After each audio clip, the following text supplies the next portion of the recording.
Imagine it's March 9th, 2059, the 100th anniversary of the world's first Barbie doll.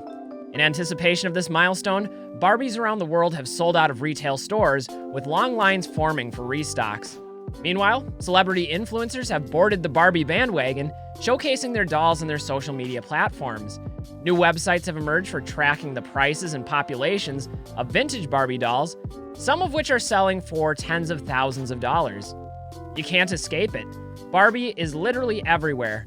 The mall, the grocery store, even your local car dealership.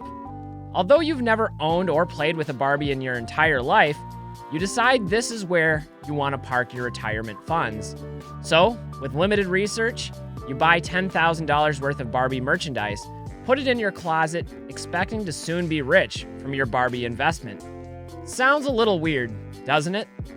In this video, I want to address a controversial topic, but it's one that I think warrants further discussion, especially considering how volatile and sometimes irrational this market has been. That topic is Pokemon investing. Now, there is nothing inherently wrong with investing in Pokemon cards, but it's really quite weird when you think about it.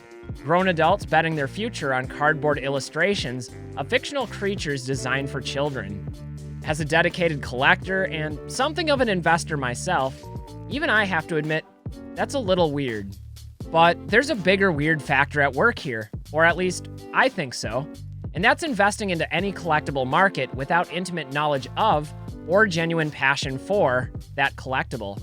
In other words, it's weird to me that someone would willingly choose to invest in Pokemon without also engaging in the hobby as a collector, a business, or some combination of both.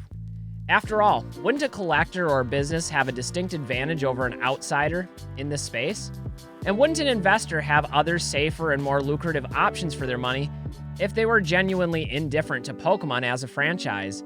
Today, I invite you to join me for a reflection on Pokemon investing and why I would encourage Pokemon investors out there to consider a more active and engaged role in the hobby. But first, let's roll the intro.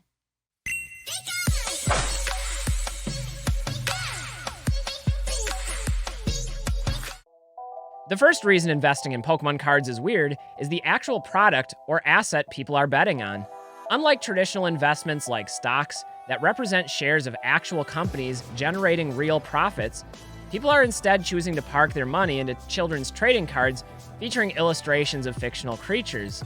Now, this makes sense if the investor enjoys Pokemon and wants the added benefit of participating in something they're also passionate about.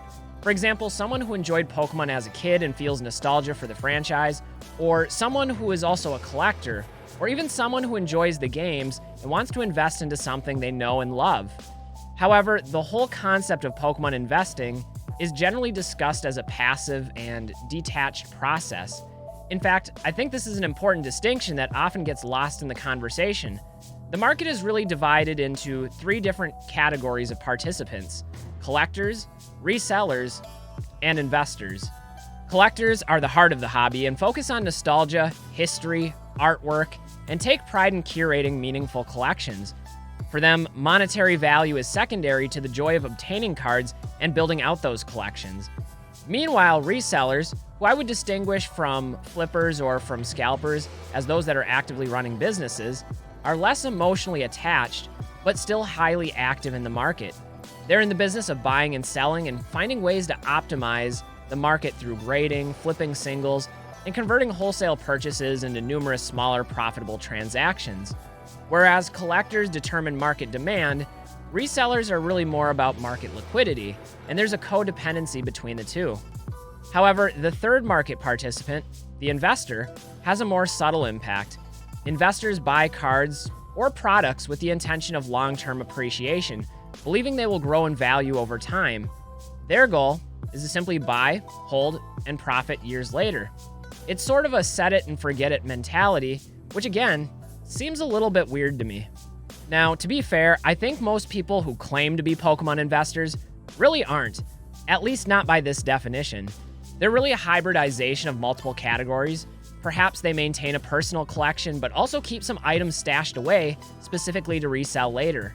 Or perhaps they operate a Pokemon business, buying and selling in shorter intervals, while also holding some long-term plays. Maybe they're a little of all three. These situations make way more sense to me, But where it gets weird is when outsiders enter this space with little knowledge or interest in Pokemon, buying cards and products en masse as speculative investments. Don't get me wrong, they have every right to do so, but I don't see why they would choose to. Now, that's not to say that investors can't succeed and make money in this space. They can, and historically they have. The formula since the pandemic has been surprisingly simple. As Rudy from Alpha Investments, or Alex from Nostalgianomics would say, buy sealed product at or below MSRP, and simply wait. Even Dan, Catch 'em All Collectibles, demonstrated this recently when he revealed the unbelievable one-year returns on his palette of sealed modern Pokemon products. Seriously, check out this video for details if you haven't already. It's pretty wild. But the truth is that Pokemon hasn't always been like this. This unstoppable bull market is a relatively new phenomenon, and Pokemon is filled with its own unique risks and nuances. For outside investors who aren't actually interested or involved with Pokemon, these risks are only compounded by their own lack of familiarity with the inner workings of the franchise and the market itself. Even Rudy, who is regarded as one of the most respected experts on collectible TCGs, found himself overwhelmed by Pokemon prior to the pandemic. For those of you that weren't around then, Rudy bought heavily into modern Pokemon products expecting them to appreciate. When they actually lost value for years, he locked them in a bathroom out of frustration and was ready to give up on Pokemon entirely, before the pandemic came along and brought his investment back from the dead. The truth is, much of Pokemon's history has been characterized by periods of stagnation or gradual linear growth, rather than the parabolic growth of the last 5 years. For those who are actively engaged in the hobby, like collectors or resellers, these risks can be better mitigated and aren't their only priority. Collectors always have the joys of collecting to fall back on, while resellers can adapt to the market and find new ways to optimize sales. Investors really don't have either of these luxuries. The second reason investing in Pokemon cards is a little weird is the irony of it. If we think about the Pokemon card market as an ecosystem, each of these three pillars discussed earlier exhibit a codependency on one another. Collectors rely on businesses and resellers to build their collections. Meanwhile, businesses and resellers rely on collectors to stay solvent. However, investors, true investors that is, like to see themselves as independent from the rest of the market. But that's only partially true. Too many investors can destabilize the market by artificially affecting supply and demand. More commonly, we see this with scalpers, not investors, who buy out products en masse, creating an artificial and hype-driven scarcity. I think this is largely what we're witnessing in the market today, a positive feedback loop of higher prices creating further scarcity, and thus resulting in even higher prices yet. However, it still remains to be seen what, if any, long-term destabilizing impact Pokemon investors will have in the future. We are clearly seeing more and more people stashing away greater quantities of Pokemon products than ever before. I assume most of these will gradually be consumed by the market over time in a healthy and stable manner, but it's also possible that Pokemon declines in popularity and we see the same feedback loop, but in reverse, with lower prices and mass liquidations flooding the market by investors offloading their positions. It's possible. Again, I'm not suggesting this is a likely outcome, but my point is that Pokemon investing is highly dependent upon the success of an IP that many investors are indifferent to.